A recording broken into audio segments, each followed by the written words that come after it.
朋友们好，今天是1月19号星期三，欢迎来到远见快评，我是唐晋远。连续的几期视频呢，都和大家在讨论中国，尤其是在京津两地的疫情，可能朋友们都有点疲劳了，对吧？其实任何一个对中共稍有了解的朋友，可能都知道，就是以天津现在这种不是封城胜似封城的现状呢，它的真实病例呢，应该远不止官方所公布的那个3位数了。而北京呢是不惜自我打脸，也拼命的要把这个疫情来源甩锅给海外的做法呢，它也说明北京差不多呢，它正在按照我们此前讨论的那个外松内紧的剧本在演出的。之所以说是中共在自我打脸呢，是因为无论中共的国家邮政局还是北京的邮政局呢，都早在2020年的时候呢，就公开的有澄清过的，说这个病毒通过邮件传播的风险极低，用户完全可以放心的收发邮件。那么中国的邮政集团总公司这个北京分公司的总经理啊，叫做徐茂军的这个人，他还曾经特别的介绍说，凡是从疫区寄往北京的邮件，全部都要进行这种喷淋式的消毒，然后还要通风留置至少6个小时以上，然后再来进行处理和作业的。不仅如此呢，同年的3月份呢，中共的官媒叫做中国网的，还有曾经发表一篇文章，就是来批驳中国出口产品可能污染病毒的这种说法。它的标题就是中国出口产品上有新冠病毒，这种说法缺乏科学常识。那么他提到的缺乏是什么样的科学常识呢？就是我们上次在节目中有说的，就是中共病毒它在纸张或者说是纸板包装箱的表面上呢，它一般只能够存活几个小时。所以呢，你看中共的惯技呢，它就是这样的，就是面对任何一个基本的科学事实呢，中共啊，它都可以在指路就是路，指马就是马，在这二者之间无缝对接，自由转换，对吧？而且它还可以做到脸不红心不跳。他还会一脸鄙夷地盯着你，从牙缝里挤出这么一句话来啊！你们这些反华势力不尊重起码的科学事实。不管怎么说吧，就说北京疫情现在呢，我们看到它是以每天这么1-2例的数字在极其缓慢的增加，看上去呢，它似乎是很平稳，是很受控的。那么我们就不妨耐心的观察，看看这一次北京呢，它究竟能把这个游戏玩到什么程度。那么今天呢，我们真正要和大家讨论的第一个话题呢，是习近平在达沃斯论坛的讲话。这个达沃斯论坛它是每年都举办的，习近平近些年呢也都是有连续的视频的出席发表讲话的。说起来呢，它并没有什么特别之处，但是今年习近平这个讲话它为什么引起了关注呢？它只有一个原因，就是他今年的讲话和去年相比，他突然的有了一个明显的降调。就是感觉他呀，从一个为世界去指明方向的领路人，一下子变成了一个搭顺风车的普通的乘客，就这个感觉。正是因为如此呢，他就使得一部分舆论在开始猜测了，说这个习近平是不是在重压之下，他被迫的要开始减速了，这个加速师要开始减速了嘛，甚至要刹车了。那么我们就先来简要的看看习近平他都说了一些什么。在1月17号习近平他是在北京以视频的方式出席了2022年的世界经济论坛所主办的这个达沃斯虚拟峰会，并且呢就发表了今年的首次在国际场合的演讲。他就声称说，无论国际形势如何的变化呢，中国都将要高举那个改革开放的旗帜，然后呢，他就强调说要建设开放有序的市场体系，要确保所有企业地位平等、机会平等，欢迎各种资本合法依规的经营，为大陆的发展来发挥一个积极的作用等等。此外呢，习近平他还比较罕见地解释了一下，说中国是要实现这个共同富裕的，但是呢，他不是搞平均主义。他要先把蛋糕做大，然后通过合理的制度安排，再来把蛋糕分好等等。所以这些话大家听起来可能就会觉得它比较有邓小平味道，对吧？它不太像我们已经熟悉的那个习近平的味道。我们对比一下1年之前习近平的在这个达沃斯的发言，我们就可以看到，在去年呢，他的这个论坛发言的标题是叫做让多边主义的火炬照亮人类前行之路。新华社呢，在这个置顶大头条的时候还加了一个注，他是这么写的，说强调解决时代课题，必须维护和践行多边主义，推动构建人类命运共同体。而在今年习近平的演讲的题目，他就有了很大的变化了。他是这么说的：坚定信心，勇毅前行，共创后疫情时代美好世界。这明显就有点信心不足了。那么新华社呢，也一样的是有放置了这个置顶的大头条，并且也有加了一个注，但是这个气势呢，也是明显的缩水了。他是这样写的：让希望的阳光照亮人类，中国有信心为世界奉献一场简约、安全、精彩的奥运盛会，把脉时代之变，博化人间正道。在去年的讲话中我们可以看到习近平他是以非常高调的一种语气在声称，说要全面的参与，甚至是引领这个全球治理体系的。他还专门用了一大段的篇幅来详细的论述我们要如何的去实现人类命运共同体。几乎呢可以说他就是在公开的向全世界喊话了，就是要大家都做好准备，接受美中平起平坐，共治全球这么一个国际新秩序。但是今年呢，的确是明显不同。习近平呢，他不再提说要由自己来领导解决那个4大时代课题了。人类命运共同体呢，他也只是仅仅例行提到了一次。更多的呢，他是在谈说希望那些主要发达国家要采取负责任的经济政策，以及主要经济体的货币政策不要急刹车或者说急转弯，否则将会产生严重的负面外溢效应，会严重的冲击广大发展中国家等等。所以我们从这些主要的内容看起来呢，尤其是习近平他大喊说要高举改革开放的旗帜，我们欢迎外资，要做大这个蛋糕，再来分蛋糕等等这些表态，的确呢与他过去一贯在强调说党的领导为中心，要强调这个国进民退这些调子是有所不同。但是这个是不是就意味着习近平他在左转的路上他要开始减速啦，甚至要刹车啦，他又要重新的以这个经济建设为中心了吗？恐怕未必。首先我们一定要搞清楚一个非常重要的概念，就是现在习近平他讲话以及党宣的手法呢，出现了一个非常明显的特征。什么特征呢？就是很多过去这些专有名词它的内涵和定义，它都已经被修改、被替换，甚至是被颠倒了。比如说，当局呢明明是在大搞这个个人崇拜，在重走毛泽东时代的那个集权造神之路，对吧？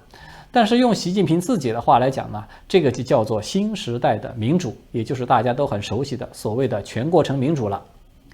他明明呢，我们看到中共是在大搞所谓的内循环嘛，在主动的和国际社会脱钩，并且呢，以这种极端清零的防疫政策频频的有切断国际供应链，同时呢，他还在用这种经济胁迫手段去打压像什么立陶宛台湾澳大利亚等等这些国家。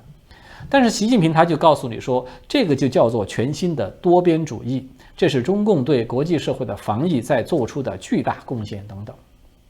而最典型的呢，就是刚才提到这个改革开放的说法。习近平我们都知道，他从来没有公开的来否定改革开放，他也不可能公开的说改革开放是错的，他不会这么说的。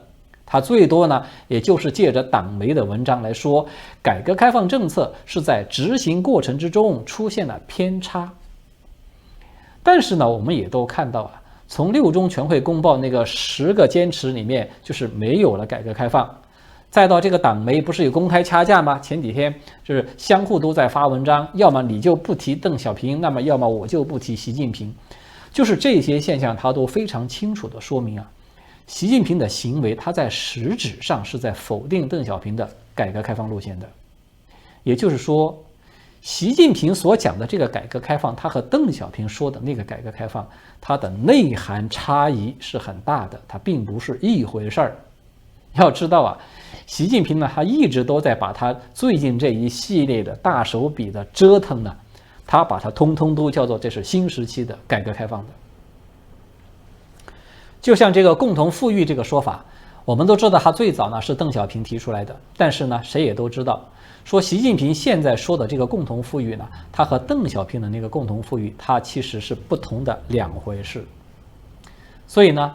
如果说我们仅仅凭借着习近平他提到了改革开放这个话头，我们就认为说习近平啊他在修正自己19大以来的政治路线了，他要刹车了，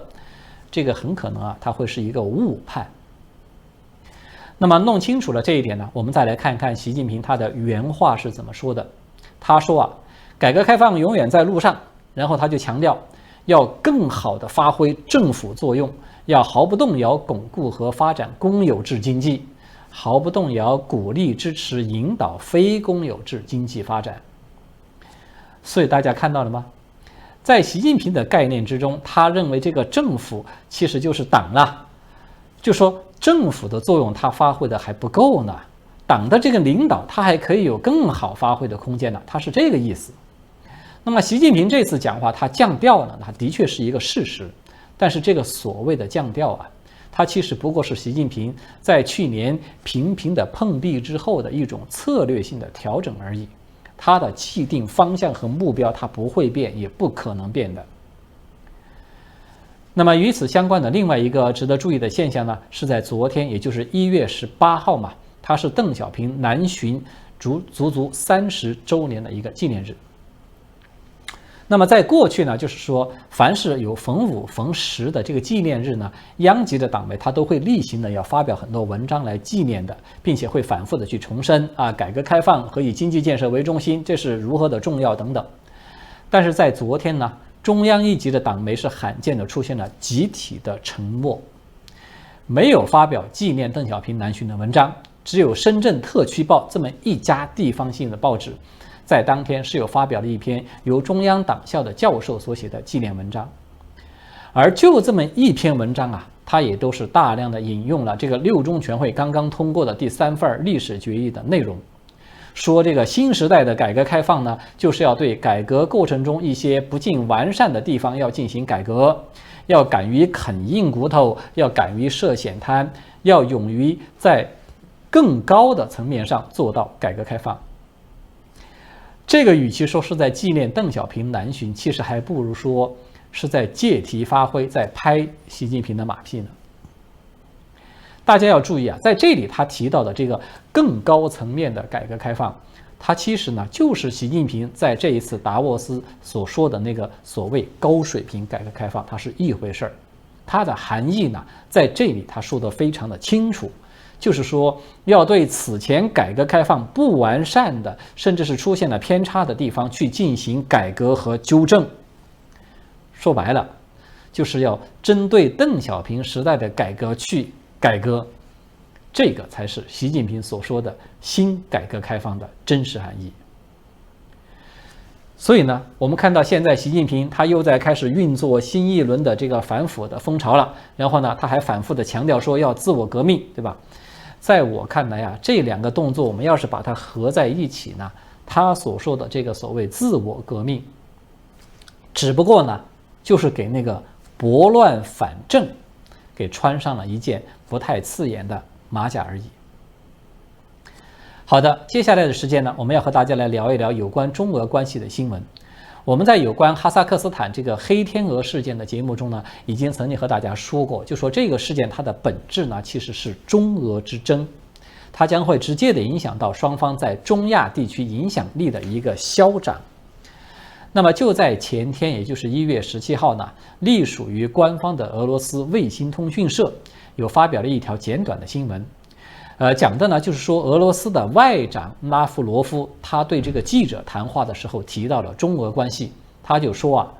这种关系呢没有受到任何形式的影响，其发展不取决于我们西方同行的看法，我们没有与中国交好来反对任何人。这个表态他当然就非常的敏感了，以至于呢，大陆的党媒基本上都是保持了沉默，只有像中国评论网和观察者网等等这些个别的非主流的官方媒体有进行了低调的转载，但是呢，也都没有做任何的评论。那么为什么一线的党媒会集体的装聋作哑呢？原因其实很简单了，就是俄罗斯这个表态呢，它等于是又给了中共一记响亮的耳光，而且这记耳光它还是当着美国和北约的面来打的。为什么这么说呢？这份声明它的发表时机有一个重要的背景，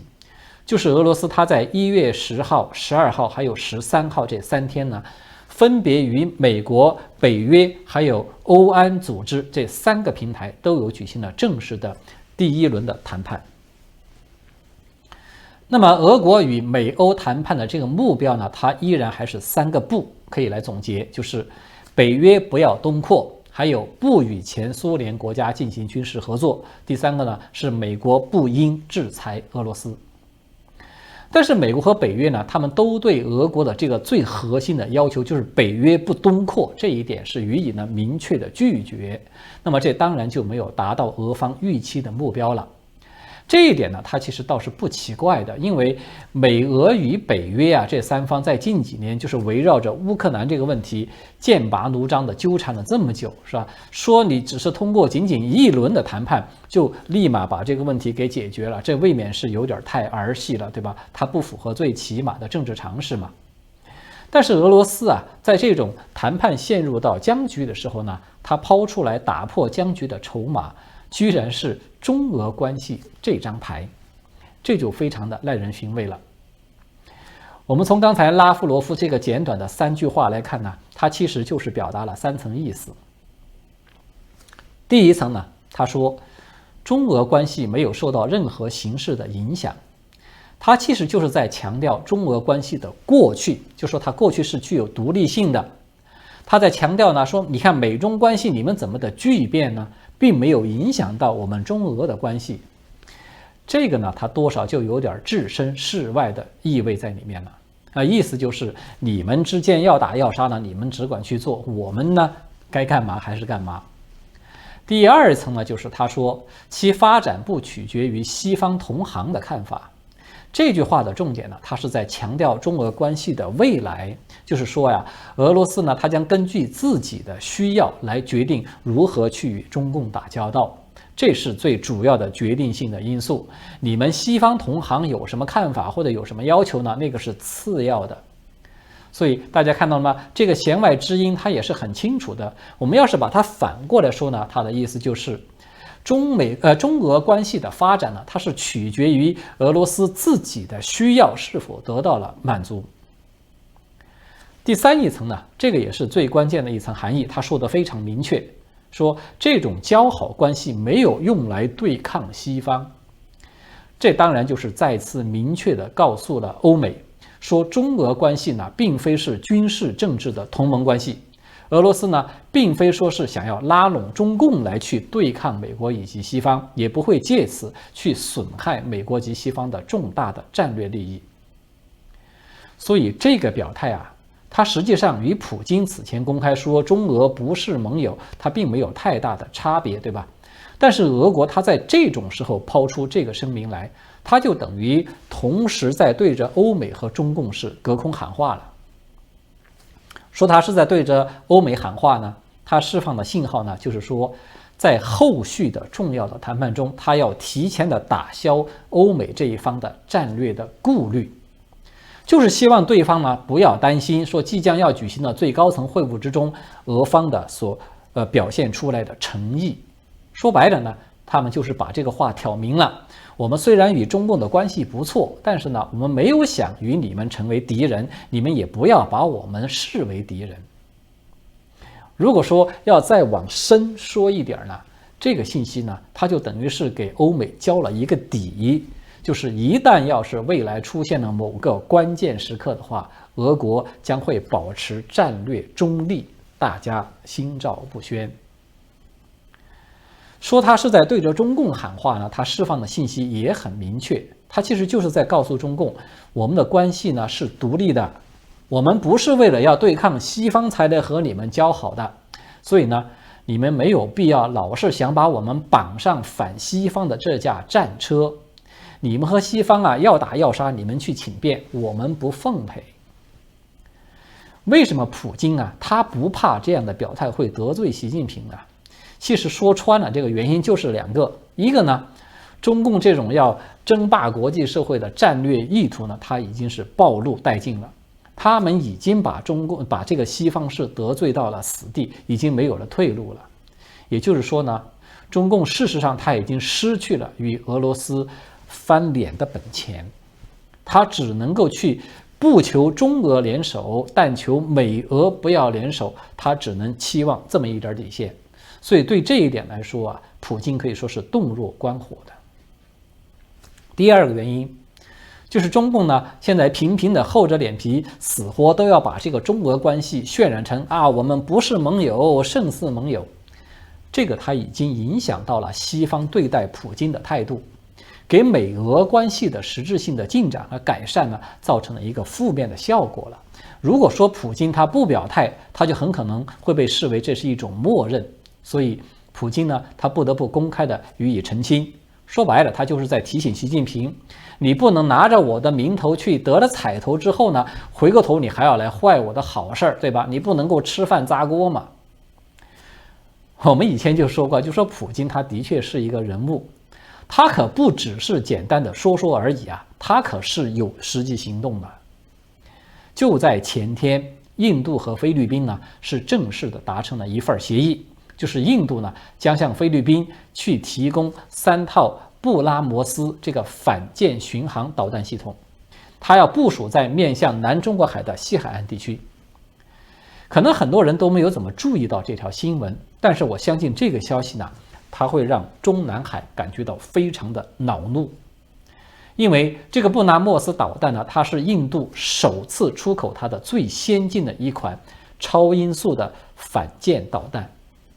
连新华网都公开的承认说，这一款导弹它具有良好的机动发射能力，具有强大的突防能力和远程的精确打击能力，它已经成为是印军的杀手锏级别的装备。所以大家看到了吗？这样的装备它被出售给了与中共在南海争吵的最厉害的国家之一菲律宾。他明摆着就是在递刀子给菲律宾嘛，让菲律宾在必要的时候可以对着中共白刀子进红刀子出嘛，对吧？而更为关键的是呢，这款导弹它的核心技术呢，完全都是来自于俄罗斯的。也就是说呢，如果没有俄罗斯的点头同意，印度自己它恐怕是没有办法单独的就做决定，把这款先进导弹直接的卖给了美国的盟友的。所以大家看到了吗？普京他在南海这块是在默默的耕耘，他不显山不露水的这个配合着西方遏制中共的扩张。这个已经是普京在南海地区他合作的第3个国家了。这显然也可以说是在释放一个信号给了中美双方。同时的，